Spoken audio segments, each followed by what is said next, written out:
Kita mulai perjalanan ini dari tempat yang sakral, di mana langit menyatu dengan tanah dan doa-doa menggema di kaki gunung tertinggi Bali. Inilah dia Pura Besakih, sebuah tempat pusat spiritual warisan leluhur dan lambang kekuatan yang menyatukan manusia, alam, dan Sang Pencipta. Pura Besakih berdiri di Desa Besakih, Karangasem, tempat di lereng barat daya Gunung Agung. Tempat ini bukan dipilih secara sembarangan, teman-teman ya. Dalam kepercayaan Hindu, gunung adalah simbol stana dewa, tempat para dewa bersemayam. Sejak zaman kuno, tempat ini dipercaya sebagai titik kosmis, tempat di mana manusia terhubung dengan alam semesta. Kisah dimulai dari abad ke-8 saat Resi Markandeya datang dari Jawa. Ia adalah seorang maharesi yang mencari tempat suci untuk menyebarkan aliran Dharma. Saat tiba di Bali, beliau mendapatkan petunjuk spiritual untuk menanam panca datu di kaki Gunung Agung, dan disitulah cikal bakal Pura Besakih didirikan. Lambat laun, pura ini berkembang menjadi pusat pemujaan utama dan diperluas oleh dinasti-dinasti Raja Bali, seperti Kerajaan Gel-Gel dan Kerajaan Klungkung. Pura Besakih terdiri dari 23 pura, dengan Pura Penataran Agung di tengah sebagai pusatnya. Desain pura mengikuti konsep mandala, simbol harmoni kosmik. Bangunannya mengarah ke gunung sebagai bentuk penghormatan tertinggi. Setiap elemen bangunan dari Candi Bentar, Padmasana hingga tangga-tangganya mencerminkan filosofi kehidupan umat Hindu di Bali, menjaga keseimbangan antara manusia, alam, dan Tuhan.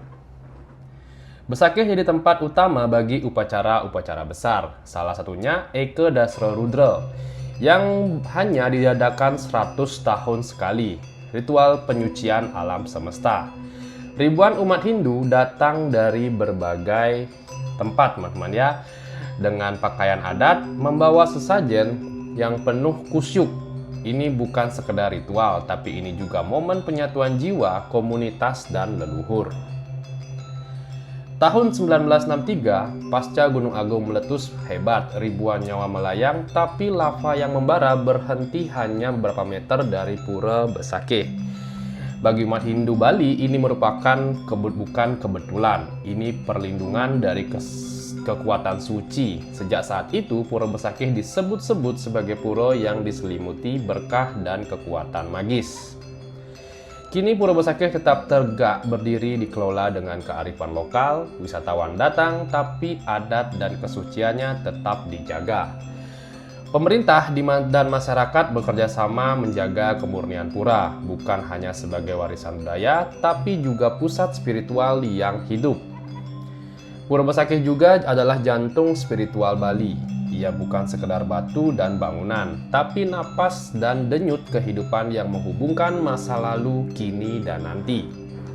Semoga kita semua bisa belajar dari warisan ini, tetap harmoni ketulusan, dan kekuatan yang lahir dari kepercayaan.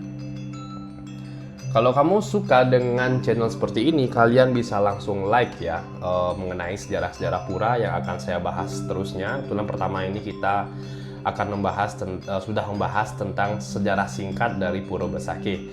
Nah, mungkin next untuk kalian yang ingin request sejarah-sejarah selanjutnya dari pura-pura yang ada di Bali, saya akan langsung buatkan di channel ini. Nah, jangan lupa di like, subscribe, dan di komen hanya di channel Arta Bali Visual.